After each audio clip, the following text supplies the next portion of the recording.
This is The Baseline, discussing the hot button topics of the NBA. Welcome, everybody. You're tuned to The Baseline. Khalid, Warren Shaw, discussing the hot button topics of the NBA, our 2017-18 preview of the Northwest Division. And this is one hell of a division that we are about to get into and discuss.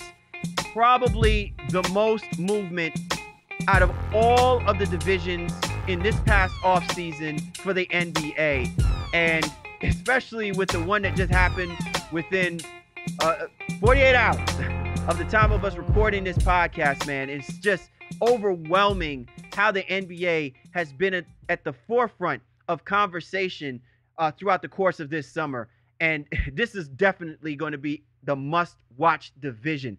So to break it down, you know how I roll, man. I got to bring out that red carpet. I got it steamed, real nice. Stanley carpet steamed, fresh and designed, decked out and fitted for my right-hand man, 50 grand, NBA aficionado, runner for www.shawsports.net, Big Kahuna PNC, my brother from another mother, Mr. Warren Shaw, repping down in Fort Lauderdale, Florida. Holla back at me, Mr. Shaw. I feel like with so much happening in this past offseason with the Northwest, bro, I feel like I might have to make a move there, brother.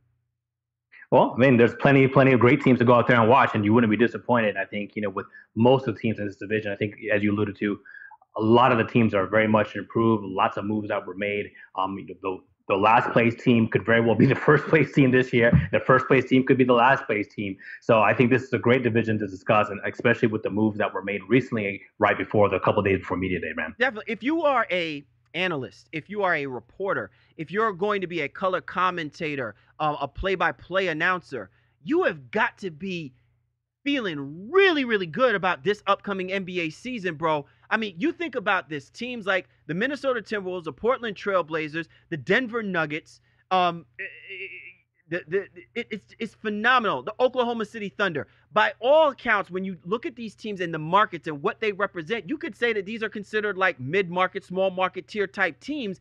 And yet the competition that is planning to erupt for this upcoming season might make this the most watched division in the NBA.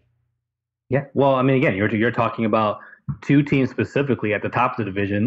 We'll get to the previews a little bit later on, but OKC with the moves they made, and now maybe even Minnesota, Denver just coming in as a team, just maturing and adding a guy like Millsap and things of that nature. Yeah, there's just a lot of movement, and that makes things exciting. And there's just a lot of movement in the Western Conference altogether. So there's this kind of lingering optimism that, maybe there'll be a challenger really to kind of maybe give Golden State a run for their money. Although I don't know if anybody's really there yet.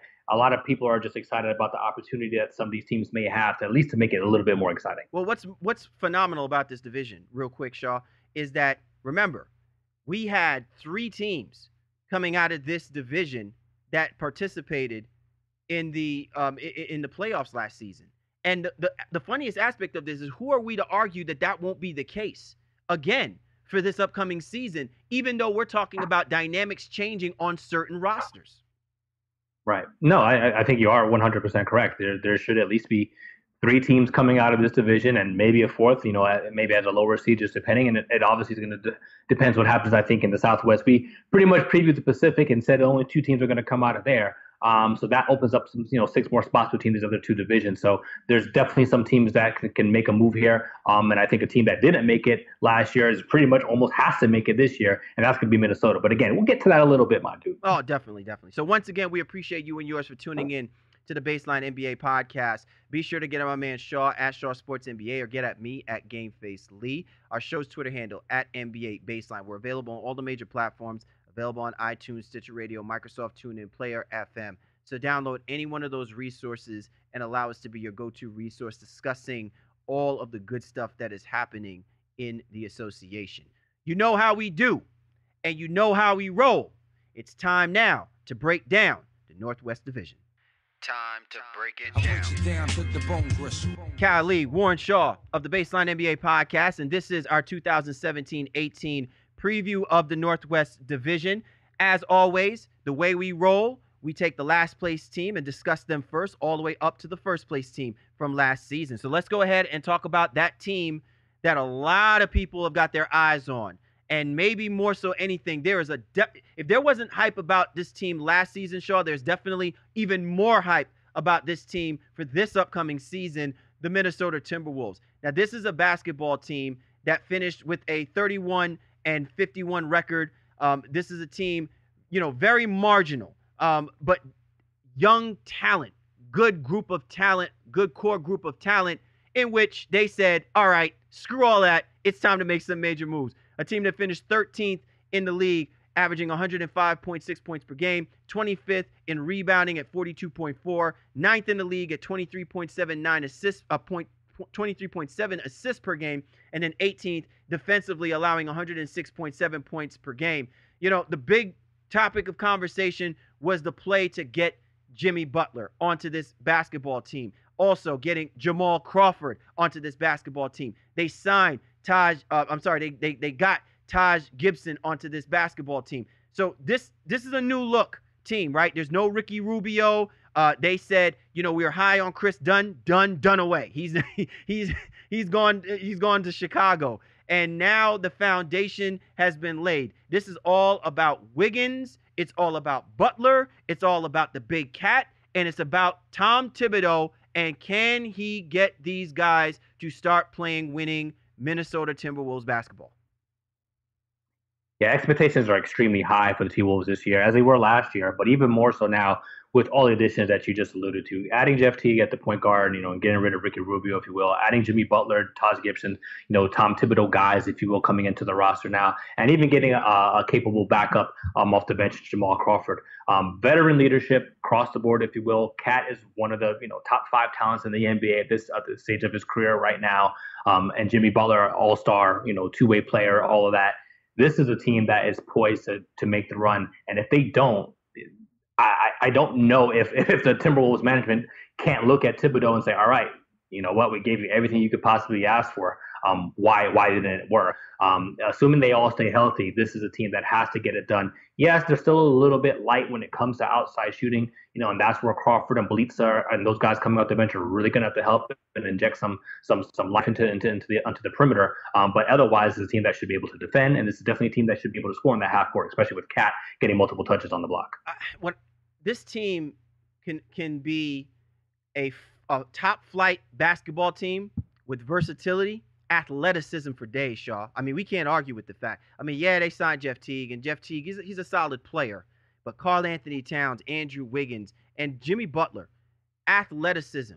And you would think that these are 3 core guys that Tom Tibbs is licking at the chops to collectively get together and symbiotically play better defense with, right? Because this has still been the problem with the Minnesota Timberwolves is while there's all this upside of their offensive potential, the thing that we looked at these guys for that they knew was very grounded in who they were when they got drafted and when they would come on board is that they would be good, solid players defensively. And that is not translated for this Timberwolves team. So when I look at this combination of Wiggins, Butler, and Karl Anthony Towns, and then I look at the defensive metrics of this Timberwolves team, Shaw, I'm still wondering, can Thibodeau lean on the fact that he knows that they need to know playing better defense is what's going to help them win the games that passed them by last season? I think he's been trying to hammer home that message for a couple of seasons now, and I think now with Jimmy Butler there and even Taj Gibson, guys who are very good defenders and capable defenders, I think that message may sink in now kind of on the court, if you will, as opposed to just coming from the sidelines. And that's why I think he brought, obviously because they're talented guys, but they know how to reach the players on the court for him. So hopefully, yeah, they can improve that 27th ranked defensive rating. Thibodeau, I think coming into Minnesota had never had a team out of the top 5 or top 7, I think it was, when he was in Chicago. Now, those 2 years in Minnesota, that hasn't been the calling card for this team. They have to get better on that side of the floor. And, I think they had a lot of games last year in the third quarter. They were blowing leads where they're getting outscored thereafter and blowing games even in the fourth quarter too. With this veteran leadership that they've added, some more maturity, and just kind of the maturation process of the team playing together, all of those things should little by little start to take hold and start to change in the favor of the T-Wolves. Callie Warren Shaw of the Baseline NBA podcast, our 2017-18 preview of the Northwest Division, and we're talking about the Minnesota Timberwolves. Okay, Shaw, so let's go ahead and look at this team as far as the dynamic. And, I talked about, Wiggins, I talked about Butler, and I talked about the Big Cat. The two top scorers for the team last year was no question Anthony Towns at 25 and Wiggins at 23. Now you add Butler to the mix. And look, for the better part of the first half of last season, Jimmy Butler was basically in conversations of being NBA MVP, right? And then clearly the Bulls went on their struggles. They tapered off. I'm looking at this ball distribution. And Jeff Teague is a solid player, okay? He averaged 7.8 assists last season playing for the Pacers and on a marginalized offensive Pacers basketball team. I'm presuming that he's going to take a step back to figure out a way to facilitate the ball more to this dynamic trio that you have here. But couldn't this dynamic also be the conundrum on who is getting the basketball? Because my biggest caveat is, in those close game situations, who should be shooting the rock? And I haven't seen between any three of these guys, any of them that have been capable with reliance, that they should be taking that Mamba shot, so to speak, when we're talking about the Minnesota Timberwolves. Well, I think it's going to be Cat in terms of the go-to guy on a regular basis, but it's nice to have a very, very strong backup or capable guy on the wing, and Jimmy Butler as well, too, who could do some of the same things, when it comes to taking big shots. And Butler's made some big shots in Chicago previous to coming to Minnesota here. I think Wiggins, even he had a couple game winners last year, but you're right, though, there was some, I guess, question about who would be taking those shots last year. Levine maybe even took one or two. So I think it's going to be Cat and Butler for sure going into this upcoming season. But it's nice to even have a guy like Jamal Crawford coming off the bench too, who might be out there in late game situations, who can knock down the basketball. What I'm concerned about, as I said a little bit earlier, is their overall shooting. Will they have enough spacing on the floor with the guys that can shoot the three? But also, again, as you alluded to just 2 seconds ago as well, do they have enough ball handling and playmaking? Teague is not a plus assist guy. He's a good pick and roll guy. He can get out on the open floor, and I think they'll definitely, push the tempo a little bit too. But I think that's where it's going to become Jimmy Butler's kind of second primary goal for this season, is to be another ball handler and distributor for this roster, and that might impact the scoring a little bit.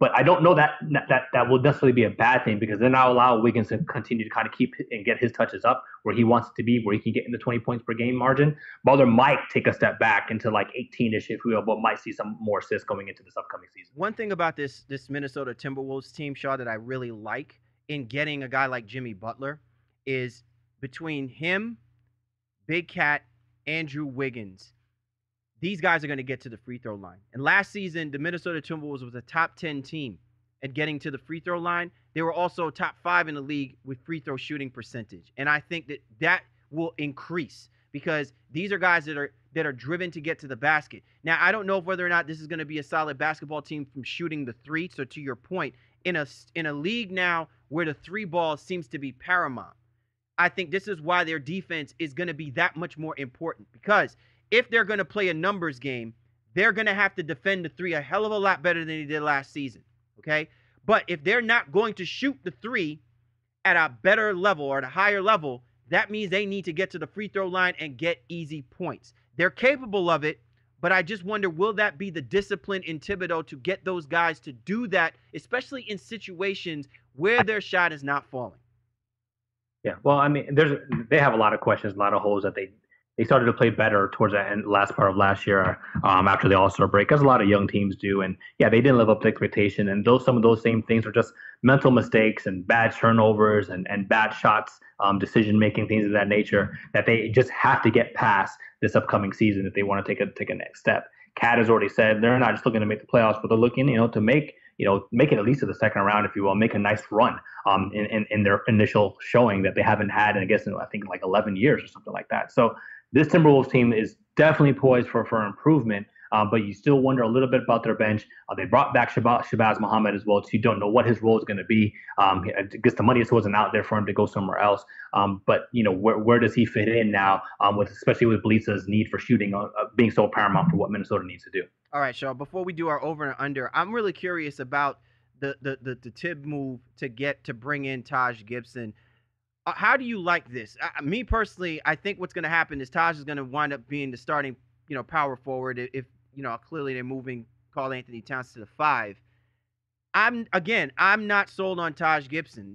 He's received so many bites at the apple to be someone that should be a starter on most teams, and is not taken advantage of that opportunity. Could probably be the reason why, the Oklahoma City Thunder was not going to go head above shoulders to try and keep him a part of that roster from last season. Me personally, I don't understand why Tibbs didn't go with Gorgui Dieng and still go with that dynamic in putting him at that 4 spot, playing them next to each other, let them grow together and working from there, and maybe spending their money to deepen a little bit better, the bench a little bit better than the idea of saying we want to put Taj as that frontline guy and give him that frontline money to do it. Well, that's an interesting, I think, scenario because they still don't have a lot of depth in the front court, even with Gibson there. So they needed to add somebody, and I think Tibbs is in the Doc Rivers mold where he just wants to add some guys he knows and is comfortable with and can rely on. And Gibson, for the most part, is going to go out there and put his hard hat on and bring his lunch pail and just go to work. Has he lived up has he been the exact player that everyone thought he potentially could be with a lot of minutes?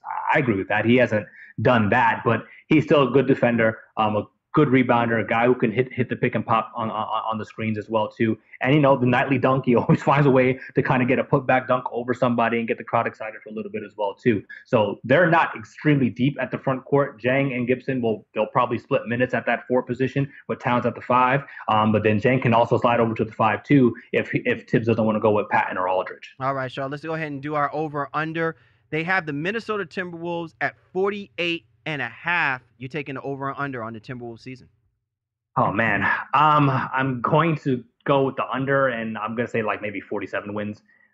Just again, I want to see how it meshes. Still a little concerned about their bench, but they should have remarkable improvement from a season ago. And I think if they win 15, 16 more games, and then that's more than enough then to get them into the playoff hunt. So I got them with the slight under at 47. What about you? Yeah, this is tough for me because that kind of turnaround for a basketball team is really predicated on a maturation process with something that's already in place with your basketball team, meaning the big cat would already have been someone that's like in conversations of MVP like Anthony Davis. And then you're coupling him next to a Jimmy Butler. So that big of a jump to go over the 48 wins is tough for me to be sold on. Simply because my expectations, they're definitely going to be a better basketball team. There will be a winning basketball team, but I have them right around 48 wins, I believe. And the other thing too, Shaw, this is going to be a tough division. Let's not sneak past the idea that just because they have markedly better talent, they're going to be playing the Thunder 4 times. They're going to be playing the Jazz 4 times. They're going to be playing the Nuggets and the Portland Trailblazers 4 times. I don't think it's easy that they're just going to get the bulk of their wins by beating the brains off of everybody else out there without not being highly contested games being played in the Northwest Division. So I think that this is going to be about as close as it from top to bottom with the amount of wins that each of these teams are going to compile. That's going to make the difference about who's in and who's out for this year's upcoming playoffs. So I have them right at 48 wins. All right, so I'm taking the under on that one. So there you have it. The Minnesota Timberwolves, they're locked and they're loaded, but will the bullet come out the chamber for this team? We do not know, but we are certainly excited to find out for this upcoming season. Callie, Warren Shaw, the Baseline NBA podcast. Coming up, we'll talk about the team that finished 4th in this division, but just by the hair of their chinny chin. Maybe a trade difference is what had this team not move on to the possible playoff predictions that we thought that they were going to do last season at the trade deadline. We'll talk about that Denver Nuggets team. Are they good enough to make it this time around here on the Baseline podcast? Your to-do list is about to meet its match because Thumbtack connects you with professionals who get stuff done. Looking for a painter? Use Thumbtack. Time for a serious clean? Thumbtack. With Thumbtack, you can hire pros for anything on your list, and we mean anything. Just tell us what you need, and we'll connect you with professionals for free. Compare prices and reviews, then hire the pro that's right for you. It's fast, easy, and always free. Bye-bye, to-do list. Hire skilled pros for absolutely everything. Go to thumbtack.com today. Callie, Warren Shaw, the Baseline NBA podcast, our 2017-18 preview of the Northwest Division. Up next now, we talk about the team that finished 4th in the division, the Denver Nuggets. They finished with a 40-42 record. This is a team that had the 3rd best offense in the NBA, scoring 111.7 points per game. They finished 2nd in rebounds at 46.4, 2nd in assists at 25.3, and their defense, not really that good. So clearly not a completely balanced team. They finished 27th with 111.2 points per game. Now, the big thing about the Denver Nuggets that really kind of illuminated their season is the fact that this was a team, for the most part, that had an opportunity to possibly make it into the playoffs. And really what stands out more than anything was the blockbuster trade last season to move Jusuf Nurkic to the Portland Trailblazers. Why would this trade be that important? Well, at that time, it was the Portland Trailblazers who the Denver Nuggets were trying to keep at bay from taking their playoff spot. And it just so happens that the Portland Trailblazers winds up being the team that gets into the playoffs, while the Denver Nuggets are the team from the outside looking in. So what do we expect from this basketball team for this upcoming season? Well, there's definitely changes on this roster. Danilo Gallinari, no longer there. They managed to get Paul Millsap from the Atlanta Hawks.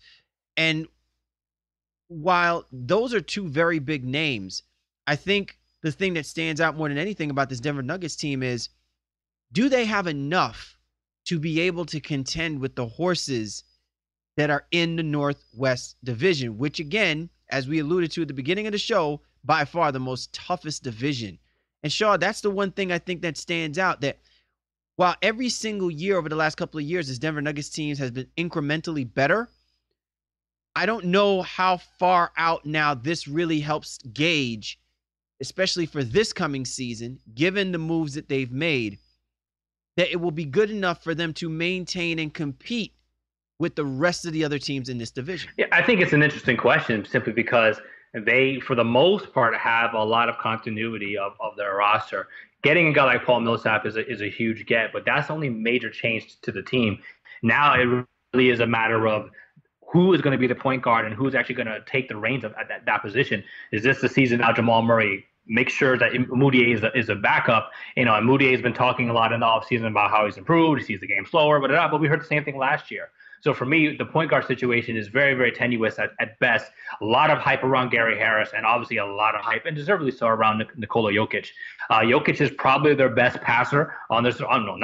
He is the best passer on this roster, but he's not going to be dribbling the ball up the court and trying to initiate offense. So that's why I go back to where I'm concerned about the point guard position and whether or not Jamal Murray can fit into that role. Wilson Chandler, Juan Hernan-Gomez, all those guys, again, retreads have been here. Will Barton, they've all been here. So continuity is what Malone is definitely going to be building on when it comes to the Denver Nuggets this season. So I look at this basketball team, Sean. We've been talking about this ad nauseum for the last few seasons, that there were players on this team that they should have started figuring out a way to move. So they finally have moved, Danilo Gallinari. And in my head, I know he left, but what I'm saying is that when you look at this basketball team, the composition of what this team has been, it should have been something more proactive than just basically letting the dust settle. And is it a foregone conclusion? Right, Wilson Chandler still on this basketball team. Can it work with this dynamic of Millsap, Jokic, and Chandler as your front court to compete with what we see now is the landscape of how front court players are playing in this NBA? Well, Millsap and Jokic are unique, in their skill set. Millsap he's not necessarily a stretch four, but he can shoot the three, and he's just tough, and he knows how to get done. He has a very high basketball IQ and just does a lot of things well. He gets steals, he gets some block shots, and he's going to go out there and be the exact type of player that Malone needs him to be. I think he'll play well off of Jokic as well too.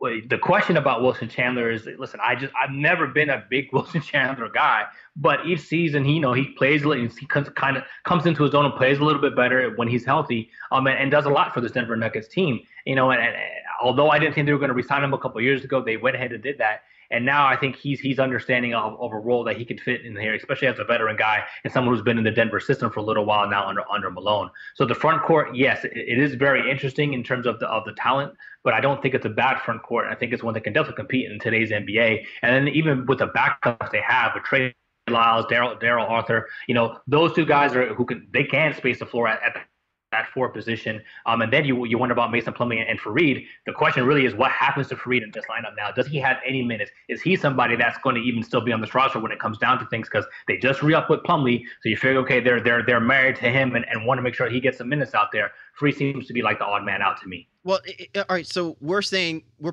looking at this and saying, okay, Fareed could possibly be the odd man out. I'm looking at the depth of this basketball team. You have Trey Lyles. You got Juan Hernangomez. You've got Mason Plumlee. You still have Darrell Arthur. I mean, this sounds like a pretty solid, deep front court, right? So to your point, where should the minutes go? I'm thinking that if you're Mike Malone, you want to see Hernangomez out there and Trey Lyles out there and really soaking up some minutes to couple with this young, vivacious basketball team. And you got a couple of solid, veterans around. I think it's a good compliment, but in other words, it doesn't seem like there's too many veterans there for this basketball team to compromise the possibilities of tinkering with the young guys that are there. Yeah, I mean, that's always a question, and something that I think we harp on in our show too, is like, okay, well, when's enough? But I don't know that in this situation that's going to be a huge problem for Coach Malone and the Nuggets overall. Jokic and Millsap are clear starters. We're going to get minutes in the mid to late high 30s potentially. Millsap maybe a little less than that at this point. And then everybody else at the front court, Lyles, Plumlee, Arthur, all those guys, they're going to have to kind of play spot minutes. Plumlee, I think, is a guy who can even pass the ball a little bit at the 5 position, so he may get a couple minutes there too. But I don't know that Chandler is going to be studying Hernangomez's growth per se, and I don't know that Lyles and Arthur or anybody that are really supplant Millsap at this point anyway. They brought Millsap there to be a plus minutes guy. So the front court situation seems to be all right for me. It's nice to have some of those options. But you're right, it could become a distraction to some degree in terms of maybe some guys maybe want a little bit more touches as the season progresses, especially if they struggle. But I don't see that being the case. This is a pretty good basketball team with a very good head coach, and they just have some guys who need to grow into the roles, especially in the case of Murray and Harris. All right, one of the things that we saw from last season, and we actually had, one of our correspondents jump on who covers the Denver Nuggets, talk about, this dynamic with Jamal Murray, the love fest now that is happening in Denver with Jamal Murray. And a lot of people have fallen out of love with Emmanuel Mudiay. So going into this season, Shaw, and much, you still have, Jameer Nelson. I think my expectation is that you would still have Jameer Nelson. But if the idea here is that the keys are now in Jamal Murray's hands, what does that say now about Emmanuel Mudiay? And what are we talking about the upside with regards to Jamal Murray if Mike Malone is all in with him? Well, yeah, I mean, that's what we're saying at the outset of the conversation is, is Murray really just going to be a shooting point guard, or can he be a guy who can help facilitate it in that mold? Mudiay, we know, continues to work on his shot, but he's more of a drive and dish guy. And has he taken enough steps and strides forward in the offseason to continue to even be on this roster and earn minutes? He started to play well as a backup last year, and I'm sure he's not happy with that role. But I think that's how it's trending as we head into the preseason. That Murray will be the starter and Mudiay will be the backup. And again, they could very well be in an exact timeshare where they play 24 minutes each, per game, or maybe Malone just kind of rides with a hot hand. They bring two completely different styles to the point guard position, if you will. But again, I think Murray right now has a leg up on Mudiay. All right, Shaw. So we talk about this Denver Nuggets team. This is a basketball team that, offensively, they're great. Defensively, a lot left to be desired. It's kind of crazy because Mike Malone has always been known as more of a defensive coach. And the line for the Denver Nuggets is saying that they're going to, somewhere around 45.5 games. Where are you on this one? The over or under on the Denver Nuggets getting more than 45 wins? Yeah, I'm slightly under. Again, I think Vegas did a really good job of making it hard on us here. But that was the whole point. Yeah, right. I mean, but I'd say this is probably maybe a 43 to 44 win team.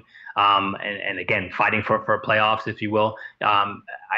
Again, there's just some questions that I'm not too sure about per se, but I do believe in Malone as a coach, and I think if they're not above 500, then something's definitely wrong, or something went wrong this season for them. But yeah, I think 43, 44 wins is about where they should be. This is definitely a 40-plus win team, Sean. No question. I think that collectively as a team, they're going to definitely be better. If Mike Malone believes in Jamal Murray would be one of those people I'm looking as my sleeper picks for most improved player. The guy only averaged like 10 points per game last season, And I just think he's a 15, 17 type point guard in this league easily, if given the opportunity and the minutes, which is going to be hard to come by because, again, we're still going to have to see how this whole situation with Emmanuel Mudiay play out and how Mike Malone implements and uses both of those guys. But if he relies a lot on Murray and they ride on Murray, this could be the type of season where they can get, I want to probably go in the neighborhood of 44 wins, which is still better than a 500 team, but probably not going to be good enough to find themselves playing in this upcoming NBA's playoffs.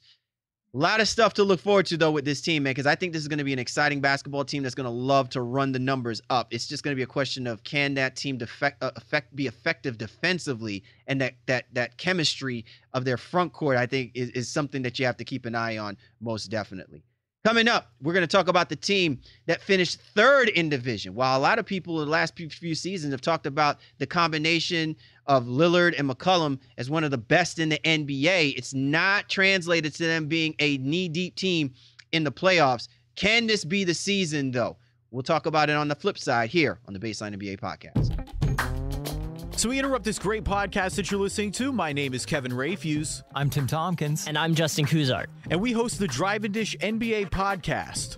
We cover every team in the league and a bunch of really fun segments like Random NBA Player, Drive and Dougal, and Hot Takes from Reddit. So when you're done listening to this podcast, give us a search on iTunes or whatever podcast streaming app you're listening on. We're also at driveanddishpodcast.com. We are the Drive and Dish NBA podcast.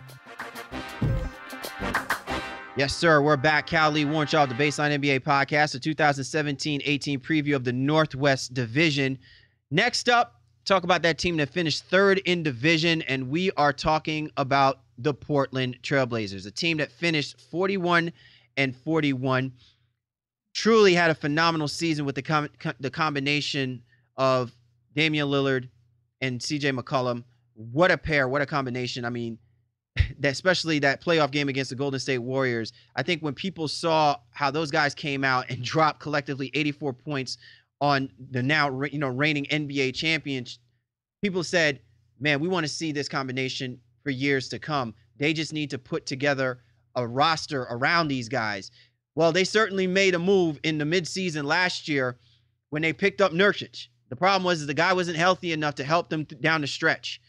But now when you look at this basketball team, so much now is being built up about this being a better basketball team than just 41 wins from last season, Shaw. And by them drafting Zach Collins, they went ahead and picked up Andrew Nicholson from the Nets.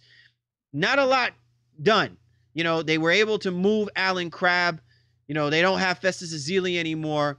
This is now resting on them saying, we are going to go with our version of this up-and-coming trifecta in Nurkic, McCollum, and Lillard. Is that going to be good enough, though, for this team to be where they were last season and better or then some?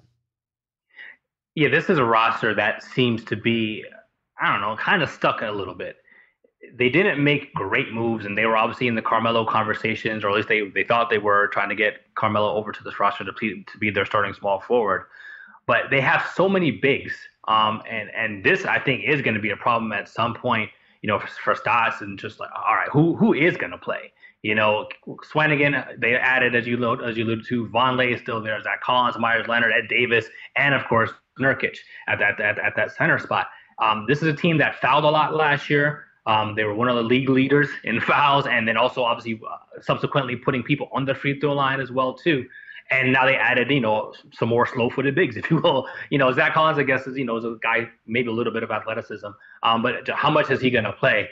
Everything really is going to rely on Lillard and McCollum, and they don't play a lot of defense on the perimeter. So for me, this is a team that, although they had an acceptable season last year and finished at 500, they definitely went through their woes, went through a long stretch where they were playing terrible basketball. And it wasn't until the Nurkic trade where they finally turned things around and started to get things on the upswing a little bit. I'm not as high on this team as I think maybe I probably should be. I feel like they're just kind of stuck in the middle here, especially when it comes to all the other improvements made in this division. We had been talking about the phenomenal play of Lillard and CJ McCollum. We can also talk about the phenomenal coaching of Terry Stotts. Because, for the last few seasons, Terry Stotts is, in my opinion, been the Brad Stevens of the Western Conference in a way. He continues to keep receiving marginalized talent while trying to compensate for having superstar players that are under his helm, so to speak. Like, he knows that his best players are Damian Lillard and CJ McCollum, and he knows that he may have found he may have a gem maybe in Jusuf Nurkic. But the problem seems to be that getting them all to play well at the same time in a moment where it matters, it plagues Terry Stotts. And it doesn't help when he doesn't have a bench, a quality bench, like Brad Stevens has had the luxury of pulling something out of these guys. It's almost like he's been playing patchwork orange with this basketball team for the last few years, Shaw. And at some particular point, when is the executive portion of this franchise going to say, we know Terry Stotts is a great guy, we need to get him the players that he really needs, that believes in what he's been trying to do to get us where we're no longer hanging around that quote-unquote NBA Mendoza line? Interesting that you said it that way, because I remember having a conversation towards the end of last season where we're talking about their general managers and just kind of what they did to get Nurkic and what a great job it was. But they're the same people who put themselves in the position where they were strapped against the cap and had all these players and pieces that were a kind of an odd fit, if you will. And Stotts, for the most part, made it work. And backed by Lillard and McCollum, who were great for the majority of the entire season, it wasn't until Nurkic came where they really were able to kind of hit their stride. Now, I don't know what's going to happen with this upcoming season in terms of, guys like Mo Harkless. Does he live up to his payday, if you will, and Evan Turner coming off the bench? And, does he still fill that kind of backup point guard role, even though he's not the true point guard or backup point guard on this team? There's still a lot of questions, and they still don't seem to have a lot of great defenders on this roster, and that's going to continue to be a problem for them. And again, I really do see this kind of dearth of bigs, if you will, to be an issue. Because again, I know Aminu is not a guy who's been superbly healthy over the last couple of seasons, but when he's out there, he plays pretty well. He's learned to be able to shoot the corner three and doing it right. But now again, Cale Twanigan is there, Vonleh is there, Zach Collins, Myles Leonard, Ed Davis, all those guys want minutes. So Stotts has an immense job of trying to figure out where those guys can play, and not all of them fit today's NBA style. I look at this basketball team, Shaw, and I want to say, like, man, with confidence, 2 years ago, this type of basketball team that we have constructed would give you about 47, 48 wins. Easy. And maybe in some ways under Terry Stotts would overachieve. Has their time run out? And not because of them, but because of the circumstances that have now changed in this NBA now, with the trades and the moves that have happened in this past offseason, with the reloading of certain teams. Like, we talk about the Minnesota Timberwolves and what they did in this offseason, and what the Oklahoma City Thunder have done, and what the Houston Rockets have done, right? Like, has that window of opportunity of seeing this team gradually succeed run out? And now they've been put in a position where they may be under an unnecessary clock? Or do we accept the fact that this, again, may wind up being a marginalized team overshadowed by the girth of a very competitive Western Conference again?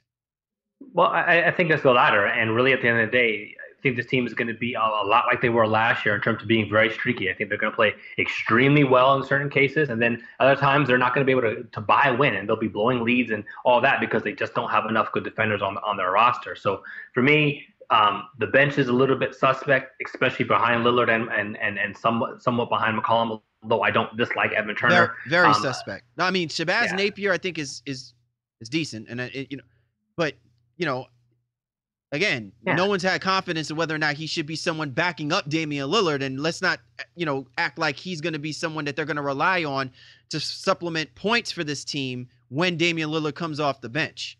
Yeah. So I think a lot of this is going to be a lot of whatever schemes, if you will, Stotts can come up with offensively, and again, even more so defensively, to hide some of the deficiencies on that side of the floor for them. So Portland, again, very tenuous situation. I feel like they're probably right where they were last year, but maybe just even with a little bit more continuity since Nurkic will be there from the beginning of the season. All right, let's go ahead and do our over and under discussing this team, Shaw. The line has them at 42.5. They went 41 wins last year. So they're saying that there's a possible 1 win, maybe 2 win improvement for this Portland Trailblazer team. Are you taking the over or under on that line? I mean, based on everything we discussed, I'd be hypocritical if I took the over. So I'm taking the under, and I think they're probably exactly where they were last year: 41 wins, maybe 40 and 42, something to that nature. Again, it's just I don't think they made enough improvement in their overall roster, and then because they're going to be playing in a very competitive division that has made a lot of changes, I think they're going to struggle, to really kind of find their way. But Lillard and McCollum are great. Let me make sure I just put that caveat out there. I don't like the rest of this team, but I love those two guys. I like Nurkic too. Don't get me twisted. Okay. But those two guys are going to carry them throughout the entire season for sure. All right. Well, I have them at 43. So I guess I'm going to take the over on this. I think that if Nurkic stays healthy, that dynamic is going to get him one or two more wins. I do agree with you, though, that the struggles are going to be on the reliance and the dependency of this basketball team. And I think this is where watching this team compete and grow, not just in their own division, but throughout the conference, I think is where a lot of that is gonna settle in my mind. I think Terry Stotts is too good of a coach to see this team play under 500 basketball. And I certainly think it would be a disappointment when you have two star athletes like Damian Lillard and CJ McCollum that they don't at least get themselves to 500. I think that with Nurkic and he stays healthy, they got two additional wins. Whether or not it's good enough that's going to put them in the playoffs, that's another conversation. Matter of fact, based on what you said, Shaw, I'll be very interested to see where you have them placed in this division. But ultimately, I see this Portland Trailblazers team as a team getting at least 43 wins, at the very least. You're tuned to The Baseline. Cal Ali, Warren Shaw discussing the hot button topics of the NBA. Coming up, we talk about that second best team. And by all accounts, if we talk about the roster that they have comprised now, it would be hard-pressed for us not to believe that this should be the best team coming out of the Northwest, that being the Oklahoma City Thunder. Look, I want to go to the game with you, but I don't have any time to be chasing down tickets. I got you covered, bro. Nobody can cover me. I meant Vivid Seats has us covered. Look, it's crazy easy to find the seat you want, and the tickets are guaranteed. Check it. You can even see a view from your seat. We'll make sure you got a wide open look at the field. Charles, I'm always open. Millions of tickets, 100% buyer guarantee. Now, how you want to pay me for these tickets? Straight cash, homie. Find your seats at Vivid Seats. And we back. Cal Lee, Warren Shaw, the Baseline NBA podcast, a 2017-18 preview in the Northwest Division. Up next, a team that finished second place in this division, and that being the Oklahoma City Thunder. Shaw, this is a basketball team, man, that clearly rode the back of the MVP. You know what I'm saying? The man, Russell Westbrook, a basketball team that had 47 wins last season. They went 47-35. Maybe to some accounts, people thought that this team could actually amass, more than that. But this team wasn't built for that. No one had any confidence that the Oklahoma City Thunder was capable of finding themselves, getting to a second round, clearly being on the shoulders of Russell Westbrook. And then they go ahead and they pull off the big trades. They pulled a trade in order to get Paul George. And then just recently, they pulled this big trade in order to get Carmelo Anthony on this basketball team.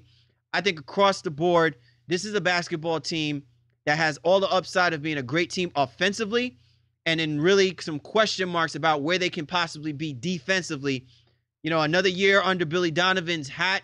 Where do we see this Oklahoma City Thunder team now that they've pulled off these two big moves? And essentially, and what people are quoting is as a super team now that has been formed next to the MVP, Russell Westbrook. Great moves by Sam Presti, I think. And again, we talked about the Carmelo trade on an earlier show on our Speak On It, My Dude, recently over the weekend. So make sure you check that out. But adding Carmelo for what they did, adding Paul George for what they did, and giving Westbrook the help that he's needed should really pay extreme, beautiful dividends for the Oklahoma City Thunder this upcoming season. Two elite guys in terms of wing players, and Carmelo is a guy who can play bully ball and get on the block a little bit as well too. Paul George, two-way player, can help offensively and defensively.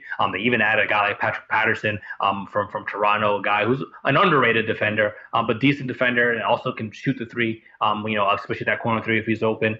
Some nice moves by Sam Presti and this OKC team to get a little bit better. Raymond Felton, underrated, I think, at this stage of his career, never lived up to his full potential. But I think in the role that he will be playing behind Westbrook should be more than serviceable for what they need. They even just added Isaiah Cannon before we even got on air as well too. So this team is going for a higher seed in the Western Conference. And as you alluded to, yeah, they think they're a super team and want to get to be one of the best teams in the Western Conference.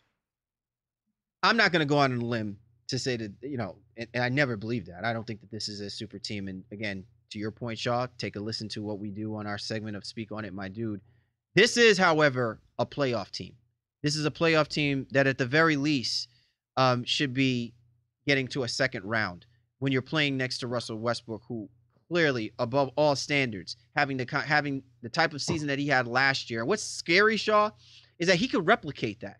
I mean, while he has the pieces that he has around him with Paul George and Carmelo Anthony, this even provides more fodder for Russell Westbrook to have another historic season of possibly, getting triple doubles.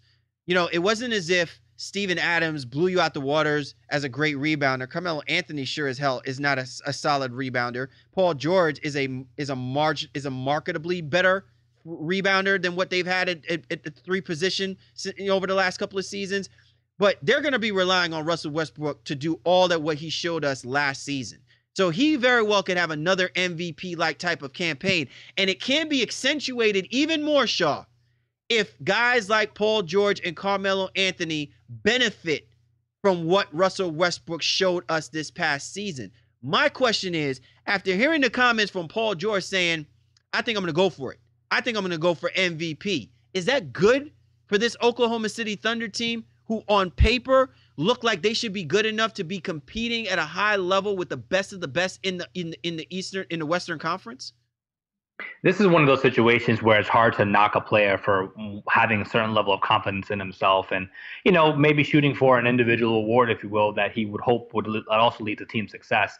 It's interesting that he's making those comments, going on the team with the current or the reigning MVP in Westbrook. But I think Paul George is a guy who has a lot of pride and is definitely looking to prove that he's going to be worth the money that he's trying to get this upcoming summer as well, too. So all those things are kind of in play here when it comes to that situation. And whether or not Paul George is a rental for OKC for a year and he's going to the Lakers, as many have speculated, that remains to be seen. But I do think it's interesting that he does say that coming out here because, again, it can be taken both ways. And there is a question whether or not these three big egos can coexist. But they recruited Carmelo, Paul George, and Westbrook did. They recruited him over the summer saying, hey, this is a roster that you should want to come to. We're going to make it work. We can do great things. So you hope that despite Paul George's outward comments about trying to go for MVP, that he's willing to be a team player to make sure that the team can have a certain level of success. Because Westbrook doesn't care about those MVPs. You might say that he cares about his triple doubles, but I don't know if he cares about MVPs. I do believe he's a supreme feisty guy who wants to win all the time.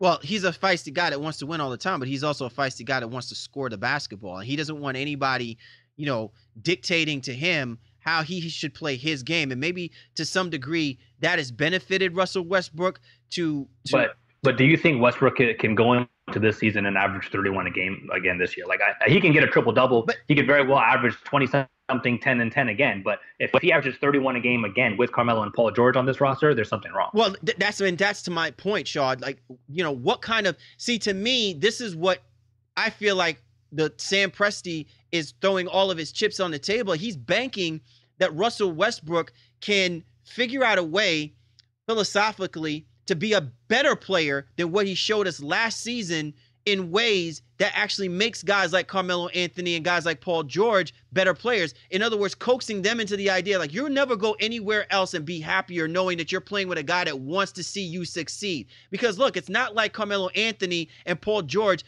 have shown us anything. Carmelo Anthony is a legendary player from college to pro sports, but he hasn't shown anything legendary per se as an athlete helping basketball teams get to NBA finals or even getting to conference finals. Paul George has had a small window of success playing with the Indiana Pacers, but outside of that, again, another foregone conclusion. So I really think it rests on the shoulders of Russell Westbrook to be that guy. So it may not be etched into 31.6 points per game as much as how he is going to enhance those guys' ability to play at an optimum level with this team, given their circumstances and their situations that has put them there in OKC. It's kind of like two journeyman guys who have had these checkered paths, and now they find themselves at this crossroads, and then they find this one dude who suddenly has shown them the light and has ingratiated them to showing them what they can truly be in whatever, years that they still have left with their NBA careers. That to me is how this storyline is being played out. The question is, can Russell Westbrook be that kind of player? Well, what I want to see, as you kind of make that point there, is how Donovan uses all three of these guys. Yes, they should all obviously they will start games, but what rotations does he use when he's going to give those guys rest? Is it Russ and Melo on the floor? Is it Paul George and Anthony on the floor? What is it? Because that's where it's really going to see some of those guys. Those individual guys can get their numbers, but how do they help the rest of this team and make them all contributors as a whole? Because you don't want it to just be those three guys you can rely on. You're going to need the Arenases of the world to be able to come in there and hit a shot. You're going to need the Jeremy Grants and Patrick Pattersons and even Steven Adams to be interactive throughout the entire regular season and in each and every game. You also so they can get their touches and so they can be effective and impactful. So for me, I want to see how Donovan deploys these guys when they're not all three out there on the same floor together. All right, Shaw, before we get into our over-under, there's one thing I did want to address about this basketball team, because out of, talking about this interesting dynamic, the one thing that this Oklahoma City Thunder team didn't do well is shoot the three. I mean, definitely Russell Westbrook. And maybe to some degree, this might alleviate the pressure of Russell Westbrook having to jack up a lot of three-point shots now that you have Paul George and Carmelo Anthony. But we have also seen that Paul George and Carmelo Anthony are not elite three-point shooting guys. Do they increase their opportunities of shooting the three ball with better efficiency having those two guys added to Russell Westbrook? Yes, absolutely. I think they absolutely do. I think Melo, more than anything else, he has the ability to be a standstill shooter if necessary. He can camp out in corners and on the wings and be an effective guy. Paul George usually needs a little bit of a rhythm dribble to kind of get himself going per se. But I think Russ penetrating and getting those guys some open looks should increase their overall 3-point percentage. So as you alluded to, they're not elite 3-point shooters, but they're okay 3-point shooters, and I think they'll be better because of Westbrook and his penetration. All right, Shaw, let's go ahead and talk about our over-under. This OKC team, the line has them at 51.5 wins. Are you taking the over or under? I'm going to take the over. And as I said, I'm very high on this roster and what they can do. I know it's going to take some time for them to get together per se. Not a whole lot more than 51 per se, but definitely this is one of the better teams, I think, in the Western Conference. On our Twitter poll, our fans picked them to be the second best team in the West, not in the division, in the West. So I think there's a lot of hype coming into this roster, and people are definitely looking at the OK3 as a new formidable opponent in the Western Conference. Well, I would think so. It's interesting, as you were just talking and breaking everything down, I was thinking to myself, man, who is the X factor of all this and making this happen? And I feel like it's going to be Billy Donovan, because Sam Presti is rolling on the dice that Billy Donovan is going to figure out a way to make these three guys happy and to allow this offensive system to flourish through these three, and that it shouldn't solely be on the shoulders of Russell Westbrook. With that being said, Billy Donovan can either be the Dwayne Casey of the Western Conference, or he could be the Fred Hoiberg of the Western Conference if this doesn't play correctly. So if you're the Oklahoma City Thunder, you need to get off to a fast and impressive start. If they get off to a slow start, we're going to be talking about and scrutinizing this basketball team. And 51.5 wins, I think, is actually an adequate level of wins to gauge this team from, because I think that last season, they could have easily gotten 51 wins with Russell Westbrook by himself. They gave away some basketball games that they really should have won. So I'm definitely taking the over on this Oklahoma City Thunder team, because I think collectively they will be good and they will be competitive.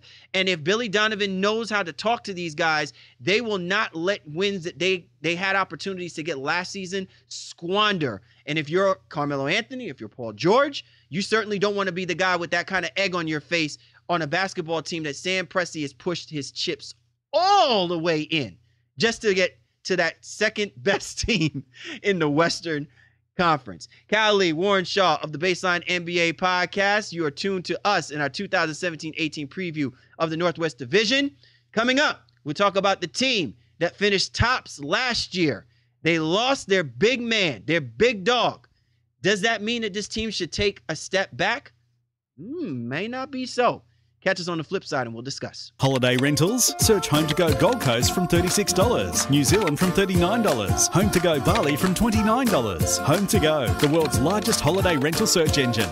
Go to Home to Go now and save up to 60%. Home to Go. All right. Cali, Warren Shaw here in our 2017-18 preview of the Northwest Division. The team that finished first last season, the Utah Jazz. And what an impressive run by Quinn Snyder's group. This is a team that finished 51-31. By all metrics, this was an elite defensive basketball team. Say what you will that this team struggles offensively. They finished 28th in the league, scoring 100 points per game, 19th in the league in rebounds at 43.2, 28th in the league in assists at 20.1. But overall, they were just a staunch defensive group, allowing teams only 96.8 points per game. And listen, everything that was discussed was, what will this basketball team look like without Gordon Hayward? Because while Gordon Hayward played nice and, tried to make this as like, this is going to be a tough process, I got to weigh all of these things, everybody really kind of got the feeling that Gordon Hayward wants to be with his boy Brad Stevens. He wants that Butler reunion thing going on. So he was exiting out the door. The funniest thing about this, Shaw, is as a group, Quinn Snyder still was able to maximize a lot of talent. Gordon Hayward was not on the basketball court with that basketball team for the bulk, for a good number of those 51 wins. And he still managed to get this team to get into the playoffs. They did a first round surprising knockout of the Los Angeles Clippers. Essentially, it was like the knockout blow that forced, the Clippers to say, we need to go get Jerry West.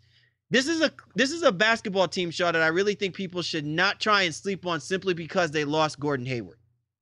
I think that's a fair assessment. It's a team with a lot of pride, and Quinn Snyder is a great coach, man. He's a very, very good coach who has great defensive principles and even helps some people with their offense as well too. I think this is a team that, they're going to miss Gordon Hayward, but it gives people the opportunity, especially in the case of Rodney Hood, Alec Burks, if he can finally stay healthy, and the rookie they drafted in Donovan Mitchell, to really go into that wing position and create a niche for themselves. Joe Ingles, Joe Johnson, even Cephalosha, all those guys, they're going to see some acceptable playing time, I think, for the rest of the season coming up. Ricky Rubio replacing George Hill. Rubio was very good at the end of last year. I think sneakily good that people don't realize he was scoring the basketball and in addition to passing and still getting steals and being a good defender at the point guard position. That'll allow a guy like Dante Exum to not have too much pressure to come back and be impactful as well too. I think at this stage, Exum is just going to be a career backup. So this team is still in pretty good shape, and said all of that without even mentioning, the man-child in the middle, Rudy Gobert. Derek Favors is another guy who's going to be looking to have a bounce back year as well too. So lots of nice pieces in this for this Utah Jazz team. Very well coached, but really you're looking for those wing guys to take a step up now that Gordon Hayward has left. I can't speak about this more, enough, Shaw, when we talk about chemistry and cohesiveness. Like those two words combined really spell, the difference between a basketball team that you clearly can see is going to stay as a competitive basketball team from game 1 to game 82, and a basketball team that is going to go through so many ebb and flows. So I understand people's sentiment in the idea that you lose one of your main scorers in Gordon Hayward. But let's be realistic, Shaw. When I looked at this basketball team, did they really, really, truly depend on Gordon Hayward? I felt like in many ways Gordon Hayward depended on the Utah Jazz to get him his big payday that he now got from the Boston Celtics.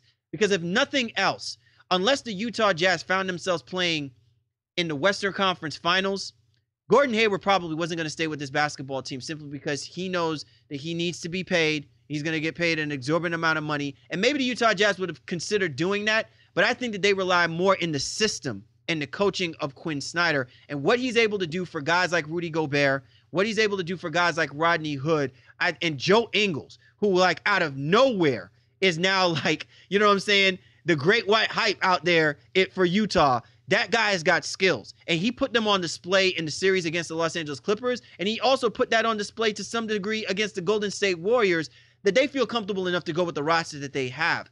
What I find is key about this, Shaw, is they lost Trey Lyles. And now I think this is on Derek Favors' shoulder to be the man, to finally be that dude that he's always been considered and touted as a first-round draft pick that has the combination of scoring and the girth and the build to be a big down there, whether you play him at the 5 or play him at the 4. This is now his opportunity. I know he's got Jonas Jerebko behind him, but there's really no excuses for why Quinn Snyder should not be fully confident in Derek Favors improving on what he gave him last season. Well, health, it's always that for Favors. It's always about his health, and he's had those knee issues and things of that nature. But if he goes out there and can play, 30, 32 minutes a night, he's going to be productive. He's going to rebound. He's going to score. He's going to block a couple shots as well too. And that's really what helps Utah continue to keep that defensive prowess that they've had over the last few seasons. And I'm glad you mentioned Ingles too, because I think his defense was underrated last year. And I think you really saw it kind of be on display, when it came to the playoff time. And that's why I think he will probably be the starter at the small forward, with Joe Johnson pushing very, very strongly behind him as well too. But again, as we alluded to, this is a huge year for Rodney Hood. To me, as much as you're touting Favors, and again, I like Favors a whole lot. If Rodney Hood does not take that step this year, they really have to kind of evaluate what they want to do with him. I believe this is going to be the qualifying extension year for Hood as well too. So Utah is going to have some decisions to make. If he can't stay healthy, or if he doesn't produce in the way that he's very capable of doing. I want to shift my focus, Shaw, to what you talked about earlier with regards to Ricky Rubio and what that does for Dante Exum. A while back we were talking about this, during the summer actually, about what should happen with Dante Exum and where the Utah Jazz want to be. I'm not saying they rolled the dice on this. They clearly realized that this kid has a lot of potential. His size, his ability to play, but it hasn't translated. And clearly health has also been a factor for this kid as well too. The fact that you have a veteran point guard in Ricky Rubio, but a solid point guard at that, what are we talking about now with Dante Exum? And, at what point do we really start seeing the maturation of Dante Exum, and what can help this Utah Jazz team maintain what they built from last season?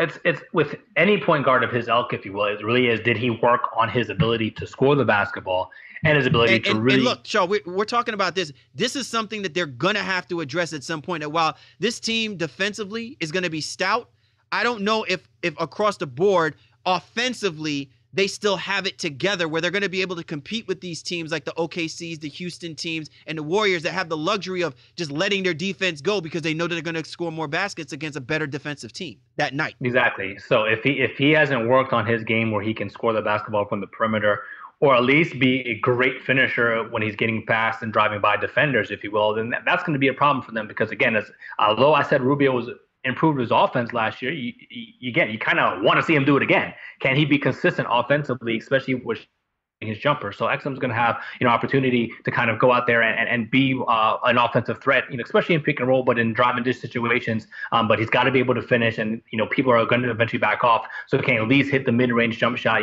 driving, kind of pull up like in the John Wall mold, if you will. Hit that drive hard, 2 dribbles, pull up at the free throw line, extended it, and knock it down. That's where they're going to really need his help. But I think that's also going to come from the guys like Donovan Mitchell and even Alec Burks. Again, assuming he can stay healthy. Burks is a guy who has a high offensive capability and IQ out there. So that's where I think Quinn Snyder may try to input some of his offense, especially if they're struggling to begin the season. All right, Shaw, before we do our over and under when we talk about this team, I'm looking at this roster, right?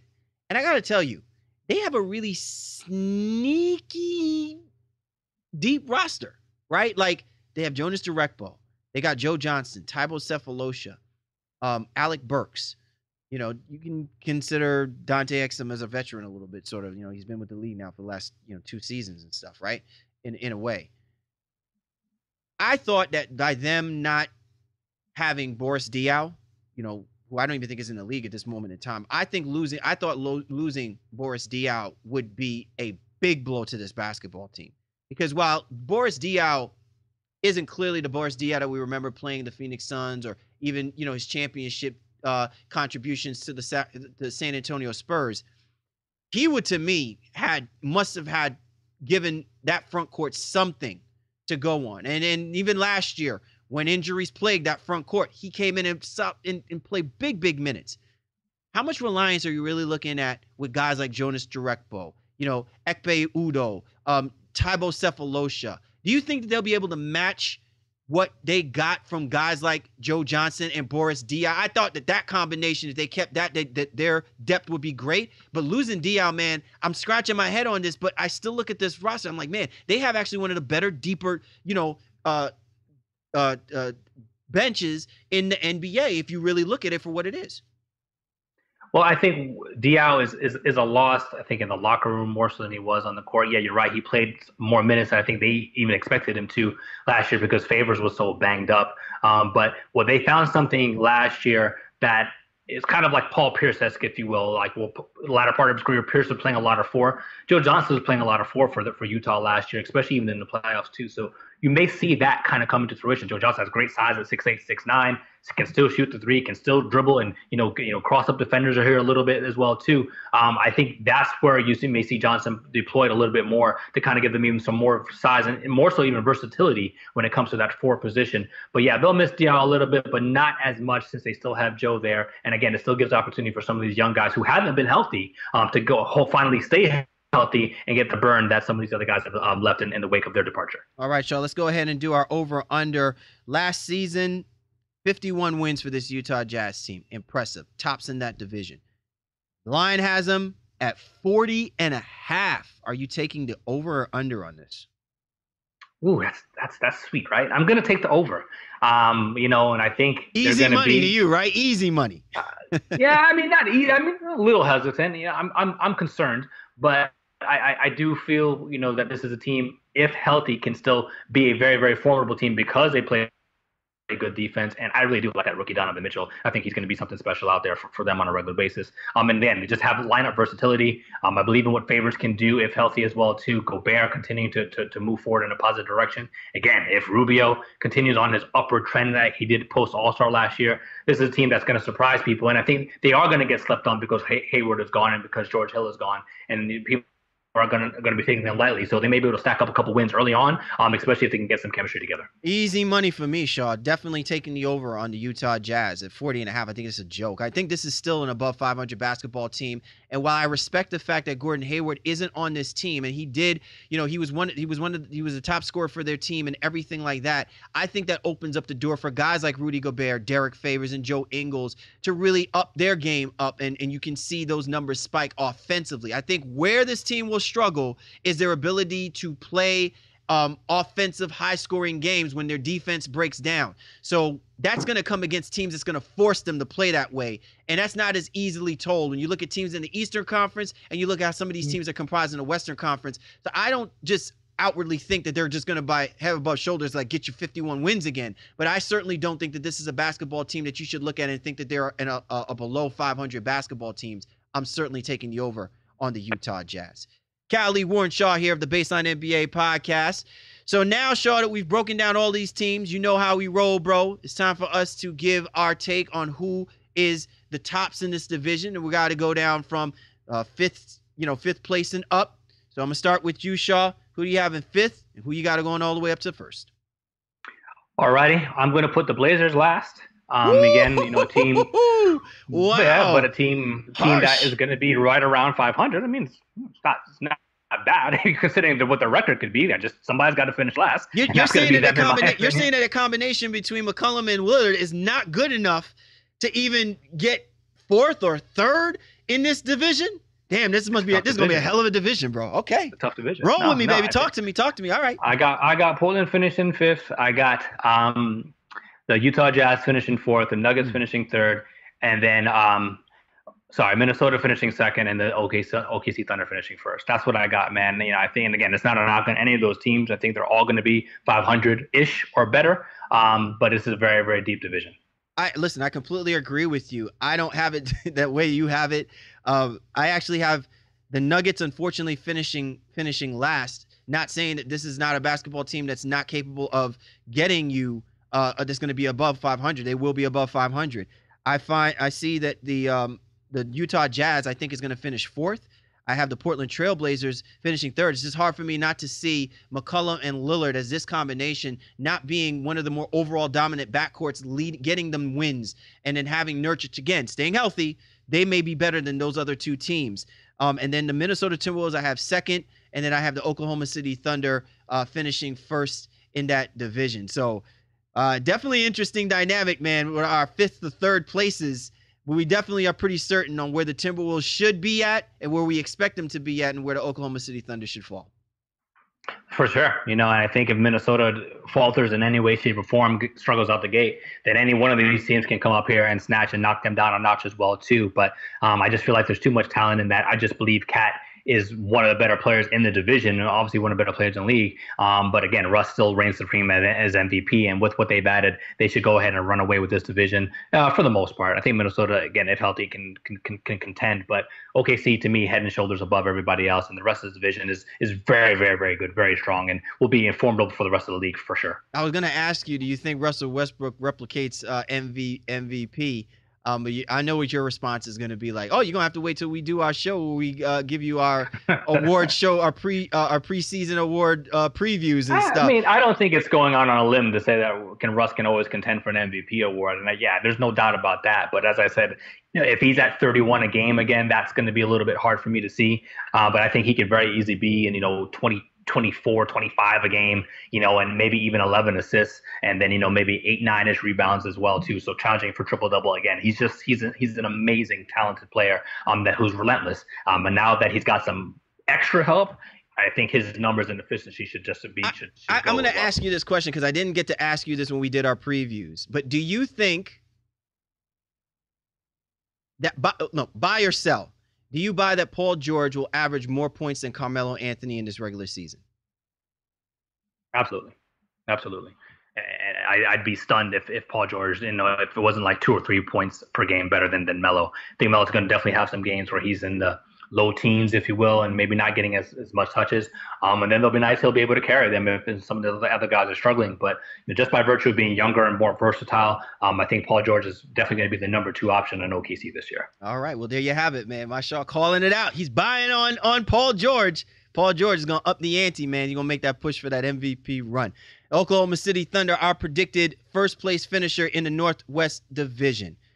Once again, we'd like to thank you and yours for tuning in here, the Baseline NBA podcast. Be sure to check out our previous previews that we've provided you with. We've gone ahead and broken down the Pacific Division. We'll soon be releasing the Southeast, and clearly here we got going on here talking about the Northwest Division. So we got a few more divisions left to go, but we want you to keep us locked so you can get the butter goods discussing all of the teams in every single division here in the National Basketball Association. For the Baseline, Cal Lee, Warren Shaw, we appreciate you guys. You know we do. We'll catch up with you next time.